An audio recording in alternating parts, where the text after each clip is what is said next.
Como seria um exemplo? Tá. Cliente tipo 2, o cara que precisa dos trabalhos, precisa dos seus trabalhos, das suas soluções, tá? Na sua consultoria ambiental, mas não necessariamente está procurando, tá? Primeiro momento, primeira coisa que você tem que pensar, ele não está procurando por quê?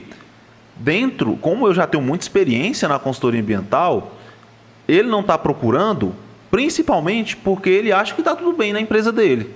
Então, às vezes, o cara contratou uma pessoa para fazer o licenciamento e a pessoa fez o licenciamento, mas não acompanhou o processo, não continuou fazendo a assistência naquele empreendimento. E aí vem as necessidades e demandas, vem a necessidade de elaboração de relatórios, vem a necessidade de cumprimento de exigências, de condicionantes das licenças.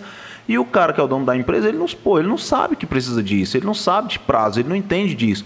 Então ele acha que porque contratou uma vez não precisa mais fazer nada, né? Okay. Então, geralmente é esse o perfil. Claro que cada caso é um caso, na mentoria eu estudo cada caso, enfim.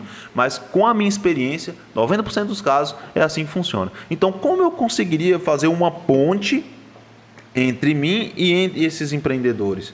Tá? Inclusive, saber fazer isso é um dos principais fatores que vai te fazer faturar mais na sua consultoria, faturar de 20 a 30 mil reais por mês.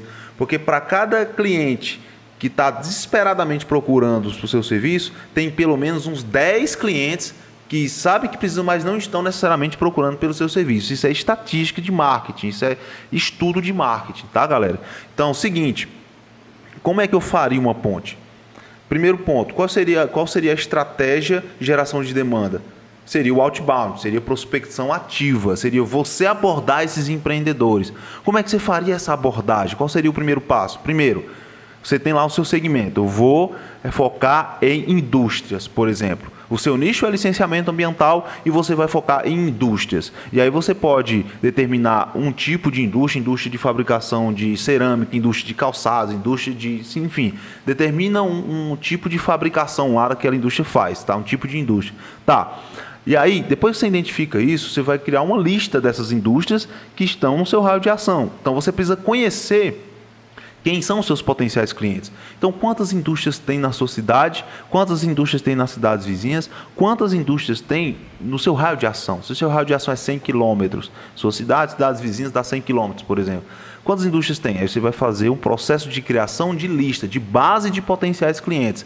Nessa lista você vai ter o nome desses empreendimentos, vai ter o CNPJ dessas indústrias, vai ter o nome do decisor dessas indústrias, vai ter o telefone dessas indústrias, vai ter o e-mail que você entra em contato com essas indústrias. Então vai ter o máximo de informações que você conseguir coletar dessas indústrias que te possibilite ir para o próximo passo dessa estrutura, que seria entrar em contato com esses empreendedores. Tá? Você identificaria quais são os principais problemas que aquela indústria pode ter no dia a dia deles, quais são os principais benefícios que eles buscam e você vai para o próximo passo, que é abordar. Você vai escolher um ponto de contato. Lá, o que é um ponto de contato? É um meio pelo qual você vai entrar em contato com eles. Então, hoje você tem 5 pontos de contato dentro de uma prospecção ativa. Telefone, e-mail, Instagram, LinkedIn e WhatsApp. Então você tem essas 5 formas de contato. Essas são as 5 formas que você vai entrar em contato com o seu potencial cliente. Então qual é o ponto de contato que você vai escolher para fazer a primeira abordagem? Como é que você vai fazer essa abordagem? Então você precisa definir isso. Isso é o terceiro passo, a abordagem. Então primeiro eu recomendo que você faça por e-mail e por telefone. Não é um ou o outro, é um e o outro, de uma forma estratégica. Então, por exemplo, o que eu recomendo muito para os meus mentorandos, dependendo do caso? Primeiro contato por e-mail, segundo contato por telefone. Porque quando você manda um e-mail, você já faz um primeiro relacionamento de uma forma que não é tão invasiva. Ok. Então, da forma você manda um e-mail, o cara vai olhar seu e-mail, mesmo que ele não abra seu e-mail, mas ele vai rolar a caixa de entrada dele. Se você fizer um bom e-mail de apresentação, também que não é qualquer e-mail, tá, galera? E aí ele vai ler seu nome e vai ver aquela primeira frase, que é o briefing do e-mail, aquela frase que aparece antes de você abrir o e-mail, né, já aparece aquela primeira frase do assunto. Se aquilo ali for atrativo o suficiente, aquilo ali vai ficar na cabeça dele mesmo, que ele não abre. Então, quando você ligar, vai soar familiar o seu nome.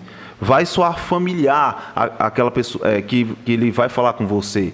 Tá? Então, é uma estratégia. Você manda o primeiro e-mail, depois você liga. Tá? Mas isso aí vai depender muito do segmento. E aí a gente entra no outro assunto, que é a abordagem. Ok? Mas você precisa definir esse ponto de contato. Como é que você vai fazer esse contato? E o objetivo do contato é ir para o próximo passo desse plano, que é marcar a reunião. Ninguém vende serviços ambientais por telefone ou por e-mail, não funciona dessa forma. Você precisa se reunir com esse empreendedor, você precisa conhecer esse empreendedor, você precisa fazer um diagnóstico do empreendimento dele, saber se ele tem as necessidades que você resolve, saber se ele tem os problemas que você resolve, saber se ele tem o interesse no serviço, nas soluções que você entrega, nos benefícios que você entrega, e tudo isso você faz na primeira reunião. A primeira reunião é uma reunião de qualificação / diagnóstico. Você vai diagnosticar o empreendimento dele, você vai qualificar aquele empreendimento para saber se vale a pena apresentar uma proposta para ele. Então, passou na qualificação, aí você vai para a quinta e última etapa, que é a etapa de fechamento, ou seja, apresentação de proposta. Na apresentação de proposta, você já vai ter feito toda uma qualificação e aí você vai passar valores para ele, você vai dar uma precificação para ele, vai fazer uma negociação e daí surge uma contratação. Então esse é um plano do início ao fim, de ponta a ponta, para você prospectar clientes tipo 2.